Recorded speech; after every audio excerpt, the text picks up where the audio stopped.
Zelda Breath of the Wild 2 got delayed. Again, I am not a really big fan of Zelda games. I played a couple of Zelda games. I played some of them on the 3DS, played a couple on the GameCube, played the one on the Switch for a bit, but I've never really been a too big fan of Zelda games. For Zelda fans, this either can be devastating or can be hopeful because sometimes games being delayed is a good thing and not a bad thing. Sometimes games being delayed is overall a bad thing. For example, Cyberpunk 2077. Because the game got delayed 100 times, it still turned out to be a pile of shit. But Zelda Breath of the Wild was delayed to make the game as good as possible. Same thing of Elden Ring. Elden Ring is an example. Elden Ring is an example, and I think they're gonna follow the Elden Ring example. Elden Ring was delayed to 2023, 2022, so of course it does not have to compete with all the big games of the year. If there's an empty slot in, of course, March of 2021, 2023, and there's like no games that month, then it makes perfect sense to have, a big game at that month. Okay.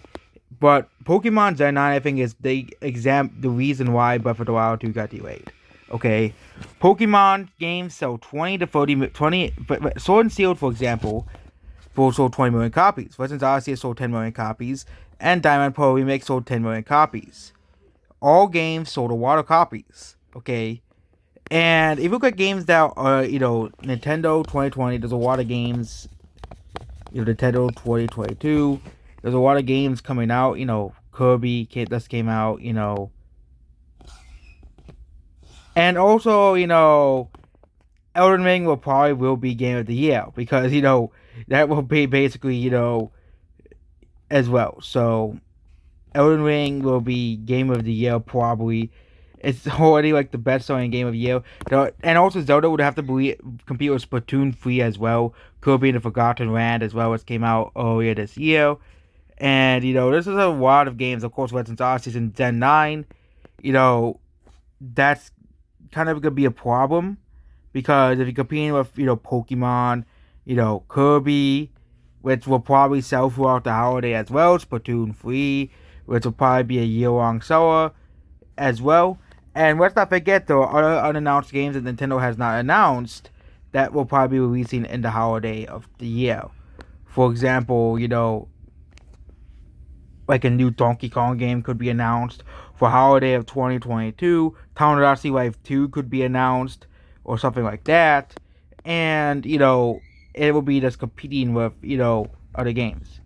I think Breath of the Wild 2 could, Breath of the Wild 2 does not mean a Switch Pro is coming out in 2023, okay?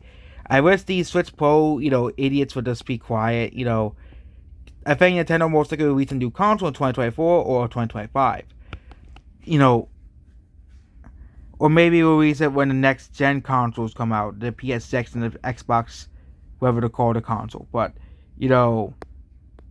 and yeah, Pokemon's coming out, and we have all of this, that's 2021, okay?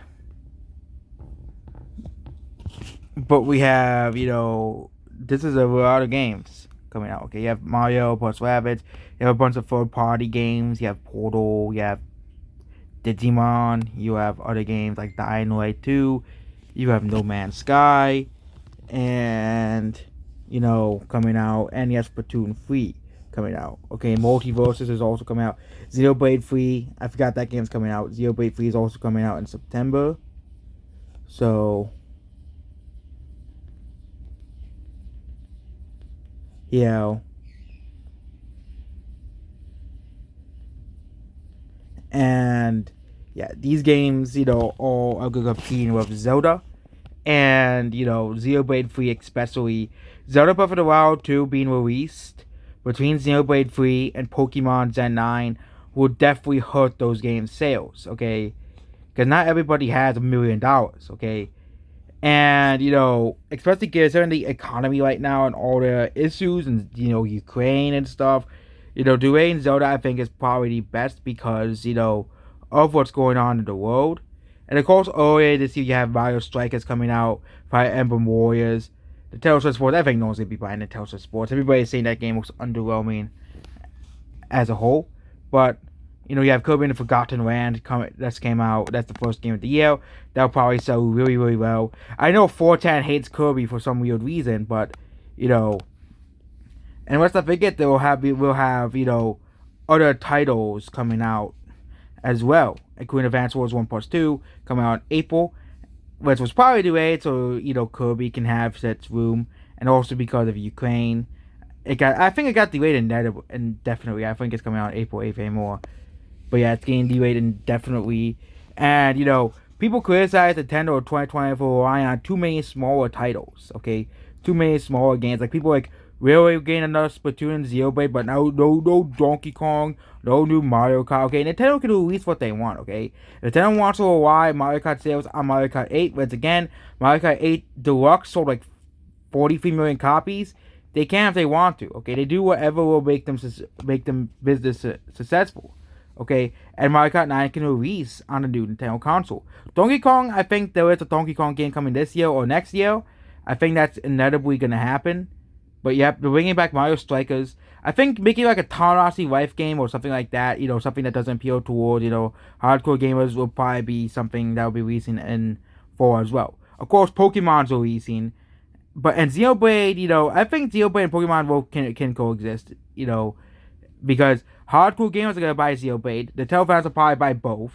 Okay, hardcore Nintendo fans will probably buy both, and Pokemon fans will buy Pokemon. Okay, that's gonna be how it is. And Mario Plus Rabbids is also coming out as well. So we don't know when Mario Plus Rabbids is coming out, but it is coming out this year as well.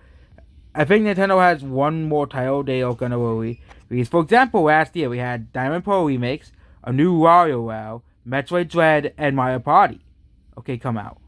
And Big Brain Academy. Okay, those are the 5 games that came out. Okay, that was a pretty decent number of games. Okay, Metroid Dread is the best-selling Metroid game in history. So we had Pokemon, which of course always pushes copies, and of course Pokemon Brilliant Diamond and Pearl were not made by Game Freak. They made by a different studio. Mario Party Superstar sold really well. And it's probably one of the better selling Mario Party games in history, of course, as well. It seems, here that Nintendo is relying less on Wii U ports as they used to it. Like they used to. Again, that was a big criticism that fans had for Nintendo. I think another criticism that a Power Mac fan that Nintendo needs to stop is the, fast later approach, okay? They should release games complete on time, okay? That's just, common sense, and that's basically about this video. Goodbye.